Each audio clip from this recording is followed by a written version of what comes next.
Hello, friends. It's Rochelle here, and we're continuing with our study of basically how to apply compassion within your own business and to yourself as a business owner.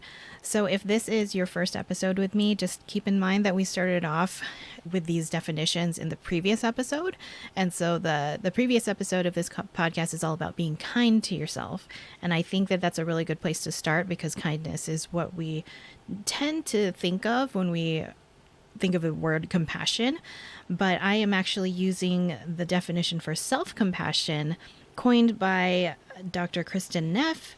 And if you're on the audio version, you can't see this, but I'm holding up the book and it's called Self-Compassion, the Proven Power of Being Kind to Yourself. And, in my opinion, being kind to yourself as a business owner, also being kind to your business too, because it's really easy to hold your business to a higher standard than maybe you're capable of, creating right now, especially with, whatever resources you have, whatever time you have.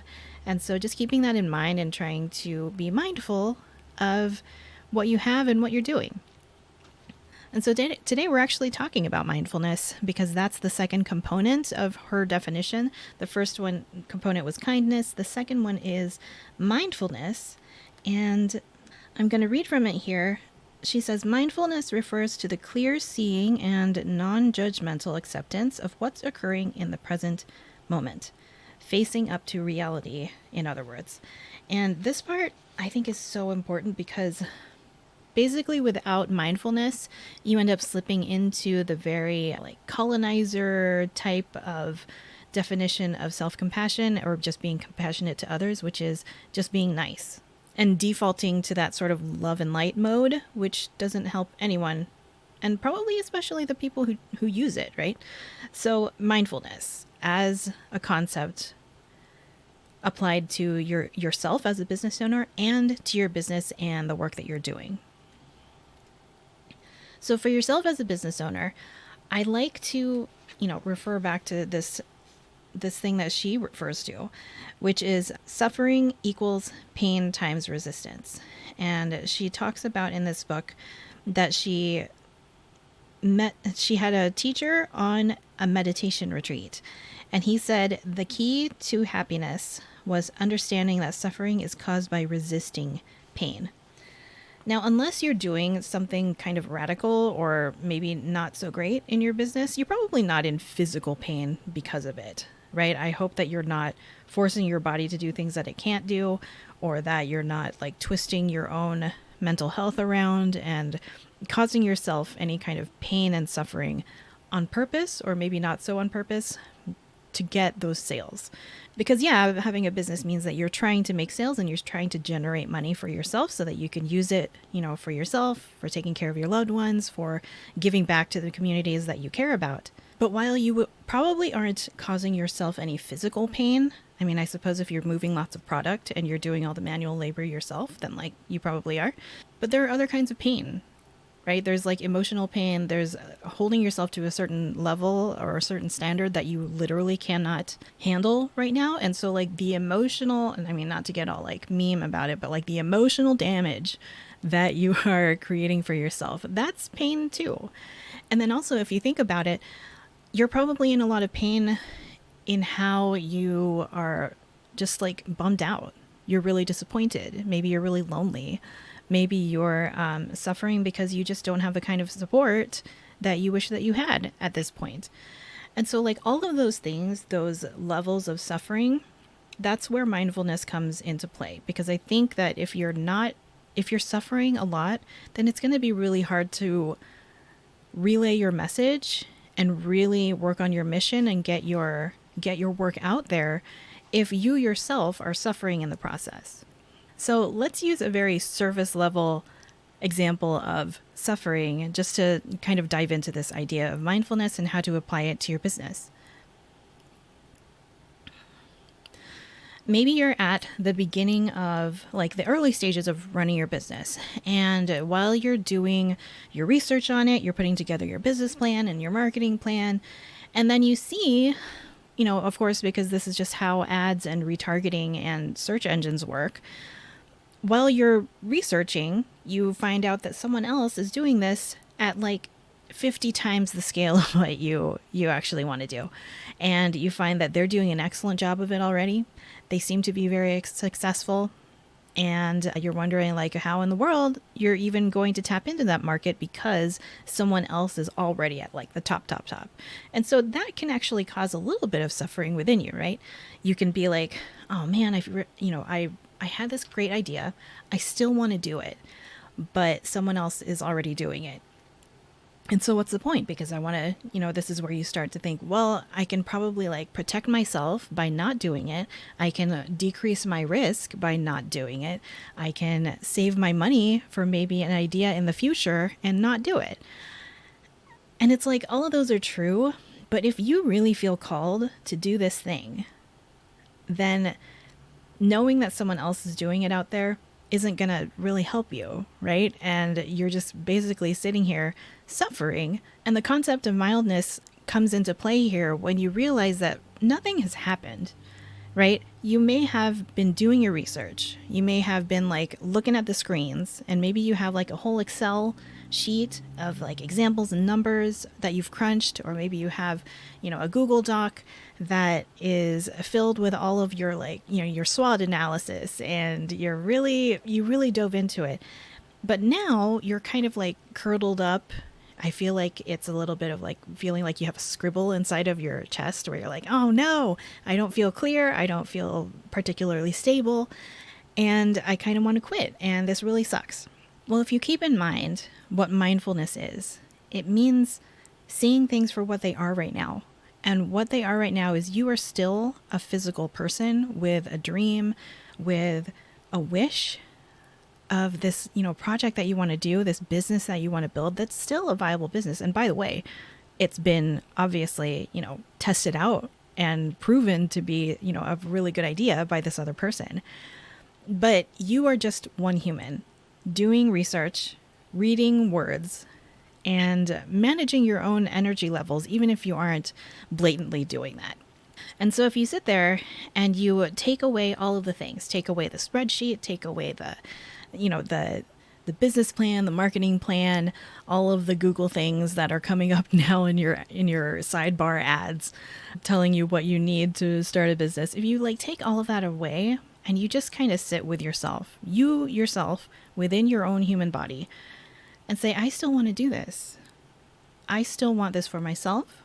I still believe that I can bring this to my community in a way that's completely unique and probably what they need from the person that they need it from right now. That's what the mindfulness is. When you let go of all of the big, stormy, hurricane feelings and basically overgeneralizations is what you're looking at here, because you're overgeneralizing that just because one person or one company has already done what you thought of, that you shouldn't do it. That's basically what business is. Like, it's everybody regurgitating the same ideas in their own way. And so that totally means that you are set to go. You're all right. You can keep doing this. But in the moment, you need to acknowledge these feelings, acknowledge that it's a whole lot of information out there and that you're just one person. Maybe you don't have the foundational support that other people have. Maybe you didn't grow up in a family where your parents were entrepreneurs, so that you didn't really have someone to set that tone for you. Or maybe you even have, the image of a parent being an entrepreneur, but it meaning that like life was pretty miserable. And so you kind of have that modeled for yourself. So mindfulness means coming back to yourself, just acknowledging that you are sitting here with this great idea and you have a big heart and you really want it to work, and you can make it work as long as you don't let all of these like external elements get in your way. You have to be really mindful of the generalizations that you're making about what you learn, what input you get from other people, because of course you've probably told some people about your idea and they were more or not so much supportive, or maybe they had too many opinions, even though they weren't going to be the ones implementing the idea themselves. And so just like bringing it all down to what is actually happening. It's you in your own body, in your own mind, thinking of this project.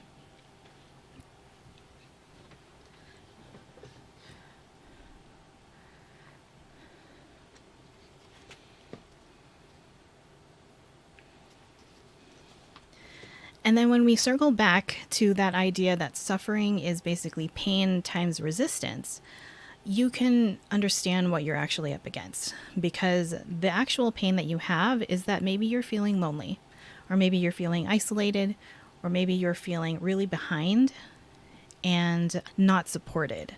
And that's the actual pain that you can use within that formula, where you can say, well, how resistant am I to this problem that's in front of me? Not the gigantic worldwide problem of everyone having it all together before you did, or the idea that you're up against this giant corporation that has like so much funding and you're just one person. Like, you can get to that maybe, if ever, later on, maybe not, but you can deal with your own pain. What is the actual pain that you're feeling? What feelings or emotions within you are coming up because you found out that someone else has done this, or because you got feedback from your friend or your loved one saying, oh, this is going to be hard.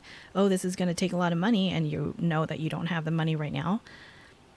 Just understanding that you feel pressure. Maybe you feel fear because you're like, I don't know how to do this. Or maybe you feel disappointed that you don't have the kind of support that you were expecting.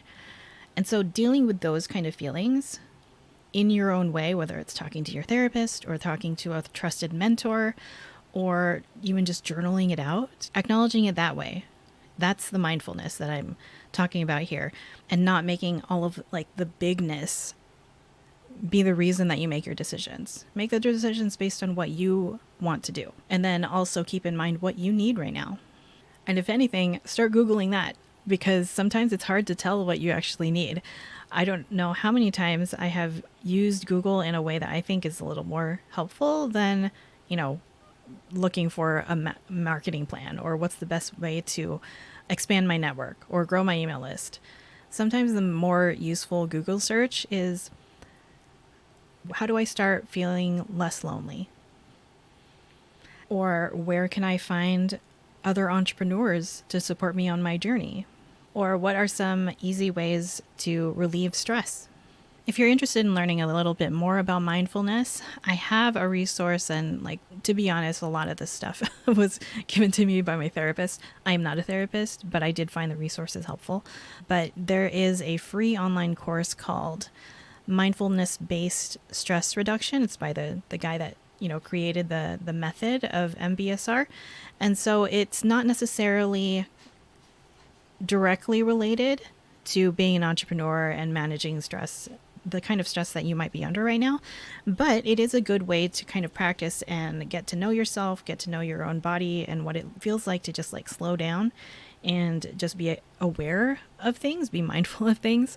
And it's a free course. You can just look up Mindfulness-Based Stress Reduction by Palouse Mindfulness, Palouse, and I'll link to it in the show notes. But yeah, it's a good way to get an introduction to the idea of just being mindful, especially if you're like me and you're a little bit of an overachiever. Maybe you went to public school where the whole idea was to get good grades your entire life. That's kind of an issue that I had. And then once you get out into the world, then you find out, oh, the grades didn't really mean that much. And so what do I do with my body now? So this idea of mindfulness and coming back to myself really helped me slow down and figure out what matters more to me than being impressive or being one of those, or achieving something that seems newsworthy, if that makes sense. So check that out. And if not, then you can also, just look for anything mindfulness based, whether it's in the Insight Timer, the meditation app, or actually I have one more thing I can share with you. And again, if you're listening to the audio, I'm holding up a workbook, and it's called the Mindful Self-Compassion Workbook. The subtitle is A Proven Way to Accept Yourself, Build Inner Strength, and Thrive. And this is a really good resource for me and the ways that I get overwhelmed as a business owner, and just for my life in general at this phase of life that I'm in.